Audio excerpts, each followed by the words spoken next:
Bom, nos últimos anos eu tenho tentado um pouco explicitar o que é a dimensão proprietária da sociedade brasileira. Em parte porque um dos eixos da minha discussão é como que a gente naturalizou a concepção liberal e natural sobre a propriedade individual e tendeu a sublimar ou mesmo a apagar as chamadas experiências de propriedade coletiva, né? Então, essa é um dos eixos centrais da minha investigação. A segunda é tentar entender como é que os documentos históricos produzidos ao longo da colônia e no Império foram e são, né, utilizados como argumentos de autoridade para definir uma determinada propriedade de uma pessoa em detrimento de outra pessoa ou de uma outra comunidade. Então, esses, na verdade, são os dois eixos centrais da minha discussão. Vou começar a falar sobre o primeiro, na verdade. O que seria, para mim, uma discussão sobre a propriedade individual e as experiências coletivas, né? Em primeiro lugar, me chama a atenção o fato de que a sociedade brasileira ela é muito assentada na ideia de que a propriedade individual é alguma coisa inquestionável, né? Mesmo que a Constituição de 88 reconheça as experiências coletivas, como os chamados quilombolas, ou as experiências tradicionais, como os faxinais, que eu vou falar daqui a pouco, e o fundo de pasto, na prática, a sociedade brasileira ela funciona a partir de uma concepção liberal muito arraigada no sentido de que o liberalismo deve estar sempre assentado na visão do individualismo da propriedade, né? Então, só, no ponto de vista do senso comum, só as propriedades individuais são capazes de produzir riquezas, né? E nós estaríamos um pouco fadados ao fracasso se acompanhássemos ou estimulássemos a chamada propriedade coletiva.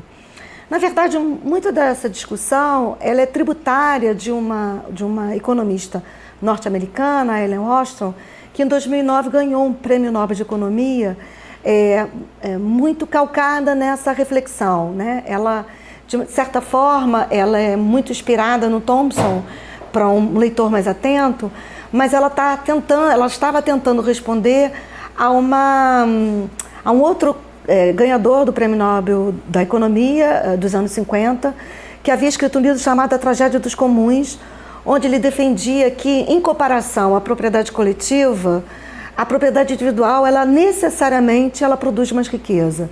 Então, as experiências coletivas, elas seriam sempre a prova cabal do atraso da sociedade, né?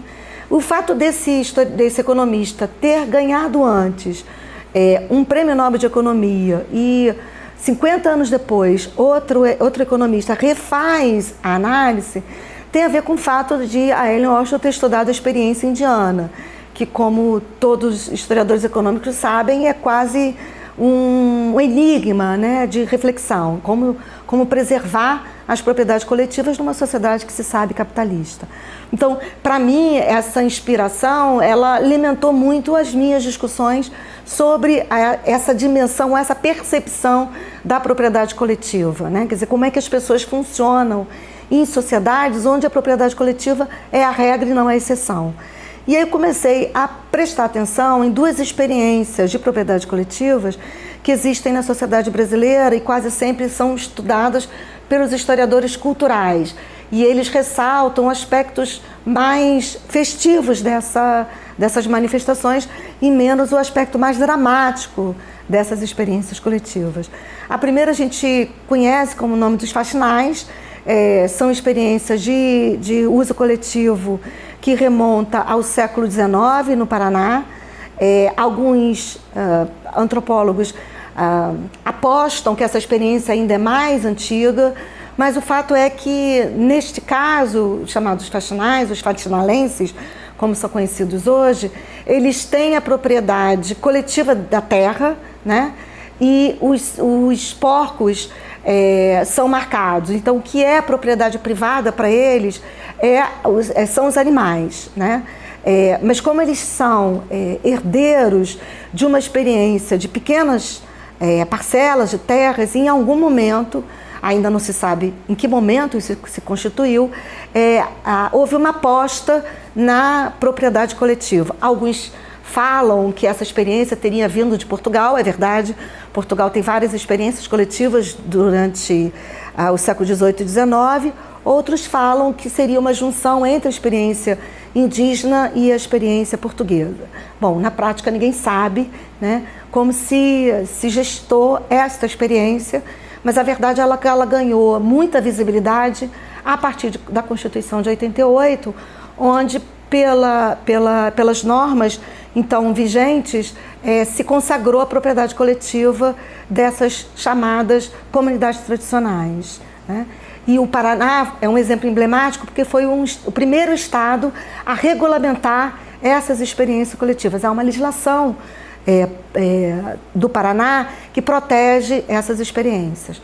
Na prática, porém, exatamente por os primeiros estudiosos terem ressaltado os aspectos culturais dos faxinalenses, o que foi sendo sublimado é o intenso processo de expropriação das comunidades, né? Então, como consagrar a propriedade coletiva, amarrando essa experiência tão somente num aspecto cultural a ser preservado, numa dança ou numa música, etc. Alguns, inclusive, tentando comparar essa experiência faxinalense com o contestado, né? Com a experiência do contestado de Paraná e Santa Catarina. Mas, como eu disse, na prática, esses faxinalenses têm sofrido todo o processo de tentativa de convencimento de que a propriedade individual ela é uma propriedade que vai produzir uma riqueza maior do que a experiência coletiva. E também é sintomático que, nesta região, você tem uma universidade hoje mais voltada à tentativa de preservação dessas comunidades. Mas o futuro a gente ainda não sabe. Outra experiência de propriedade coletiva, muito pouco conhecida, é a experiência dos feixes de pastos ou fundo de pastos, que acontecem na Bahia, né? Esses estão sofrendo muito mais do que os faxinalenses, porque a regulamentação sobre o direito à propriedade coletiva desses povos ainda sofre inúmeras tensões. Em primeiro lugar, porque como é que eles se constituíram, né? Essa é uma questão muito, muito emblemática. Provavelmente, segundo os antropólogos, eles são descendentes dos vaqueiros do Nordeste, que no processo de caminhar do boi teriam formado comunidades de cabras, né? Com cabras, né? Comunidades de lavradores pobres que tinham suas cabras. E tal como na experiência faxinalense, eles teriam o acesso à terra coletivo e às cabras individualizadas.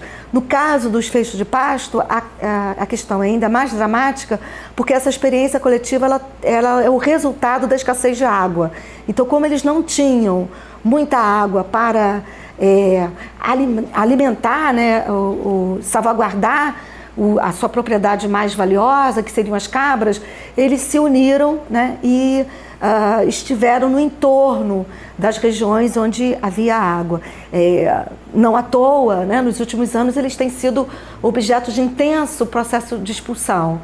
Eles só continuam lá muito por conta da atuação da Comissão Pastoral da Terra, né, que é uma instituição católica criada ainda na ditadura, em 73, que tem o papel, né, de preservar o esforço de preservação dessas experiências, né? A gente poderia também falar das chamadas quebradeiras de coco do Maranhão, né? Essas estão mais protegidas, apesar da Lei Sarney de 1969, que tentou expulsar as quebradeiras de coco. São experiências onde as mulheres são protagonistas, os homens viam esses trabalhos como o exemplo maior da degradação, e as mulheres assumiram as tarefas e deram a estas tarefas um tom positivo. Então, as quebradeiras de coco conseguiram o reconhecimento, e é uma questão jurídica extremamente interessante, porque elas não têm a propriedade da terra, a propriedade é do fazendeiro, mas legalmente elas têm o direito de entrar na fazenda do fazendeiro e retirar o babaçu, né? É claro que isso também tem sido objeto de intensas querelas, exatamente porque boa parte, né, dos fazendeiros não aceitam que as quebradeiras simplesmente entrem nas suas fazendas e peguem o babaçu, né? Mas elas, a partir de cooperativas, elas estão tentando continuar a existência. Já foram objetos de documentário e objeto de uma recente tese de doutorado defendida na UF ano passado, né?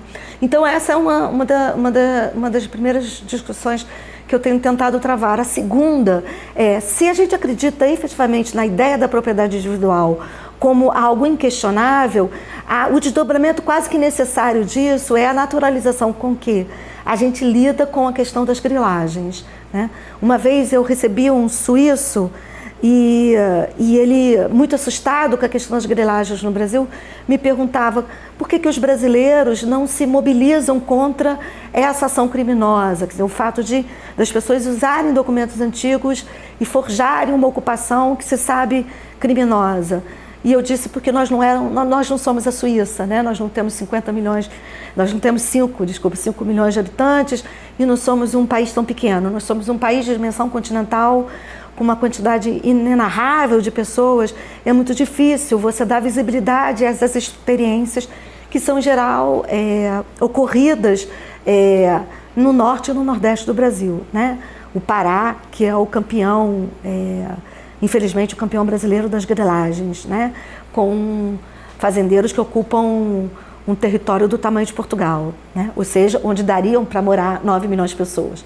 Então, essa discussão da grilagem, quer dizer, o uso do documento histórico como elemento de reafirmação de uma propriedade, que as pessoas saibam que é uma grilagem e, no entanto, não são suficientemente fortes para se colocar perante a justiça, tem sido talvez um dos meus mais importantes desafios, em parte porque eu vejo ali uma ponte, né, com a sociedade mais atual, né? Eu que sou uma historiadora de história moderna e do início do 19, e em parte porque eu acho, exatamente por ser uma historiadora de moderna e das primeiras décadas do século XIX, eu sou uma pessoa mais capaz a deslegitimar um documento gestado lá atrás, porque eu tenho clareza sobre o processo histórico que formou essa documentação, né?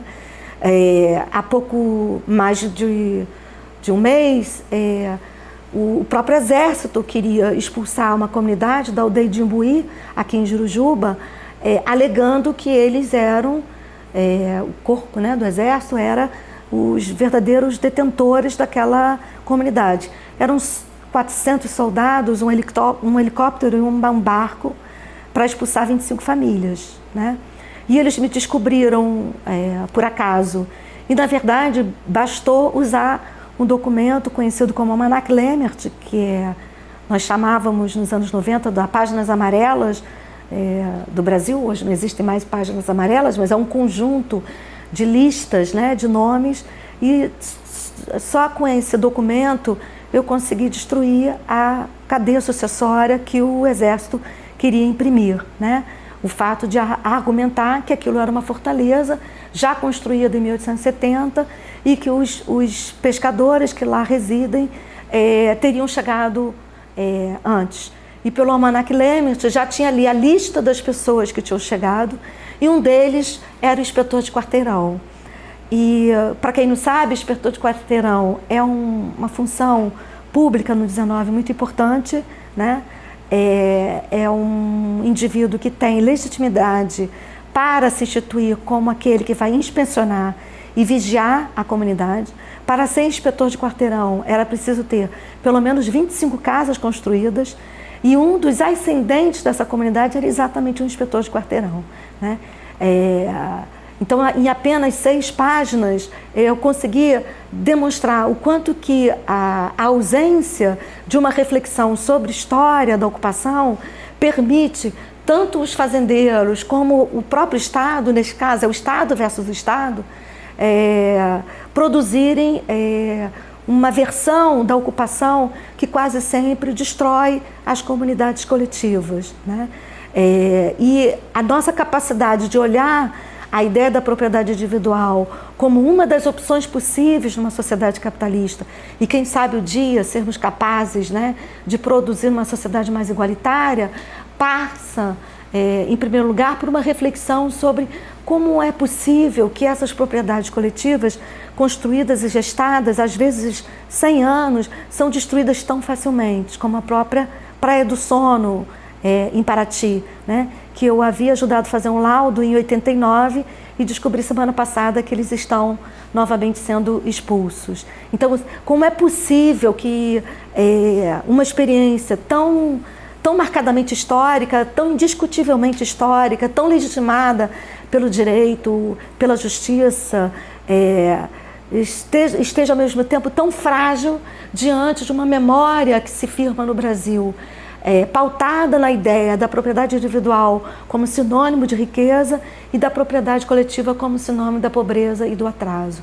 Então, eu acho que é isso que marca as minhas investigações.